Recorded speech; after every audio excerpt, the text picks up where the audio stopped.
Let's cross live to the United States of America, where we can check in with Nigel Farage, who joins us live from Florida. Good morning to you. We spotted you there in the crowd in West Palm Beach, where Donald Trump was making that acceptance speech, looking rather pleased. How are you feeling?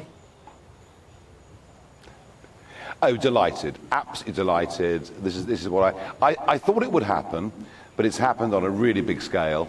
The swings towards Trump are truly remarkable, so I'm thrilled by that. On a human level, for him, this is the most incredible political comeback we've seen in modern times. I mean, no one since Churchill has gone from the top to the bottom and come back again in quite this way. That's remarkable. And just the number of Americans just saying, hey, you know what, we've had enough of the direction our government's going in. We want somebody who gives strong leadership. No, it's a truly, whether you like him or not, he is a remarkable human being. It's a great achievement, and I'm very proud to call him a friend of mine. But it wasn't predicted, Nigel. You look back to just yesterday, and no one was saying this was going to happen. Why has it happened? Why did it happen? Well, actually, Eamon, to be fair, on GBNews at 7 o'clock live last night, I said loudly and clearly, Trump will win. So there were one or two of us who did see, where it was going to go. I just think that the silent majority in America, and by the way, we have the same silent majority in our country, they've just had enough of big governments who tax too much, who make people's lives difficult, who overregulate them, who pursue policies on energy, for example, that put people's bills up. All of those things are there. But the crucial one, to add to that, is the border. You know, over 10 million illegal immigrants have come into the United States of America since Joe Biden was president. And people are seeing in their cities increases in crime, gang crime in particular, huge problems. And what they want is somebody to provide a solution. My memory is long enough to go back to the midterms when you were predicting the red wave then, and it didn't materialise. Clearly, the tide has now turned. I wonder in the post-mortem how much of this will be blamed perhaps on the failures of Joe Biden in all of this, that his legacy has handed this to Trump as well. Well, of course. I mean, the withdrawal from Afghanistan, which led to the Taliban taking back over after 20 years of much treasure and much blood that was shed by us and the Americans and one or two others, clearly part of the failure. The fact the world is closer to a conflagration than it's been at any point in any of our lifetimes will be put on Joe Biden. The fact that he changed America's energy policy and started reducing effectively the amount of their own oil and gas they were producing in the rush for renewables. Yes, a lot is to be blamed on Biden, but it's also this centre-left big government agenda, as I say, that overtaxes, overspends, and just gets everything wrong. Nigel, you were talking about America's image changing there. What about the president's image? What about Donald Trump's image? Do you think we'll see a different Donald Trump, a more conciliatory Donald Trump in any way, a man who's got less to prove? He knows what he's got to do, but he's got less to prove. Yeah. Do you know, over the last 48 hours, I've seen him a couple of times. He has been calm in the most extraordinary way. He, over the last few weeks, has shown humour in public. We've not seen before. I've seen it in private. We've seen it in public. He is now an unencumbered president who genuinely wants to make change for the good. And I think the really interesting thing that we'll see is he will attack the bureaucratic administrative state that has got bigger and bigger and bigger. You know, Washington, inside the Beltway. And I think Elon Musk will come in, and just as in Twitter, he sacked vast numbers of people and yet still kept the business going. We're going to see that happening right throughout the public sector in America. And I very much hope that proves to be a blueprint for what we need to do in our country. Yeah, what about this result then for us here in the United Kingdom? In the last 15 minutes or so, we've heard from the Prime Minister congratulating Trump, but also talking about, being the closest of allies and standing shoulder to shoulder. I mean, do you see that being possible given how politically different these two administrations are and some of the language that's been expressed by the Foreign Secretary towards the new president-elect? No, that's a fair point. I mean, clearly, politically, Keir Starmer and Donald Trump are a long way apart.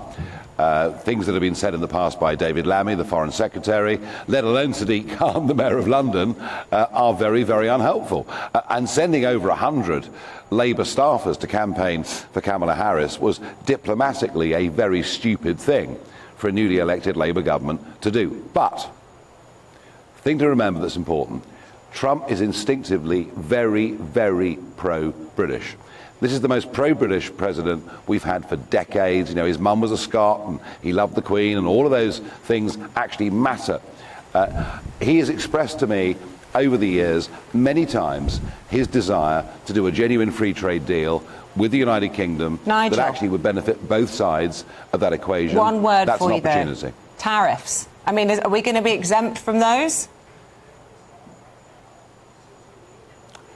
Well, yes, and that's our opportunity. I mean, don't forget, the European Union themselves are putting big tariffs on Chinese cars and batteries and all of those things. No, we have a massive opportunity here. Now, clearly, what the Labour government need to do is to roll out the red carpet, to be welcoming, maybe to be just ever so slightly apologetic, for sending people over to back Kamala Harris during the campaign. There is a fantastic opportunity ahead of us. And all I can say, as somebody who was a personal friend of his, has backed him all the way through his career, if I can help broker a little bit of peace between the two, I'd be very happy to help. Okay, you're available for that. Nigel, what was the atmosphere like in that hall? I mean, we've talked about the politics there of things, but basically, how would you describe the feeling when he walked out on stage there and made that acceptance speech? Ecstatic.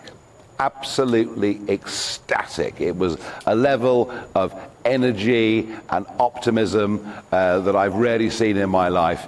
It was really a very, very special moment and a very historic moment. I mean, nobody for over a century has lost a presidency and regained it. And everybody thought it was unthinkable. And remember all the court cases they put him through, all the terrible things they've said about him. He is just the most resilient human being. And I think that crowd were full of admiration for him as a man. What about those people then who, in America, but I suppose in the United Kingdom, who will be concerned by that, by the number of legal cases that will now be discarded? In American law, nobody is supposed to be above it, the president included. He's expected to pardon himself. A lot of conservatives in America themselves, believe in the rule of law. What would you say to those people who are concerned by this news today?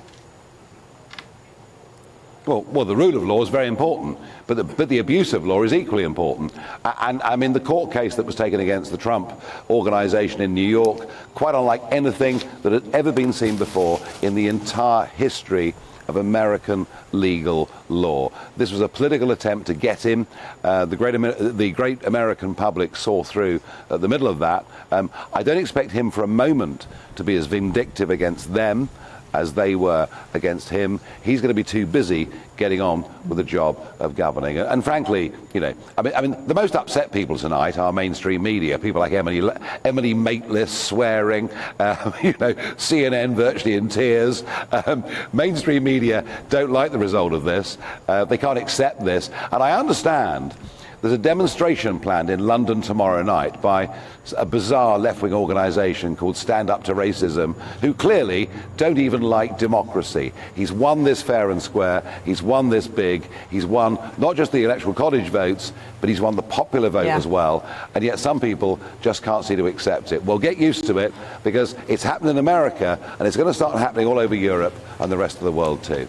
Well, we've got used to you over the past 24 hours. Updated your programme last night. It's 20 to 4, is it, in the morning? 20 to 4, yeah. Yeah, really appreciate you taking time out, Nigel, and speaking to us this morning. And I hope you get some catch-up sleep at some stage. Thanks very much indeed. It's a pleasure. Thank you.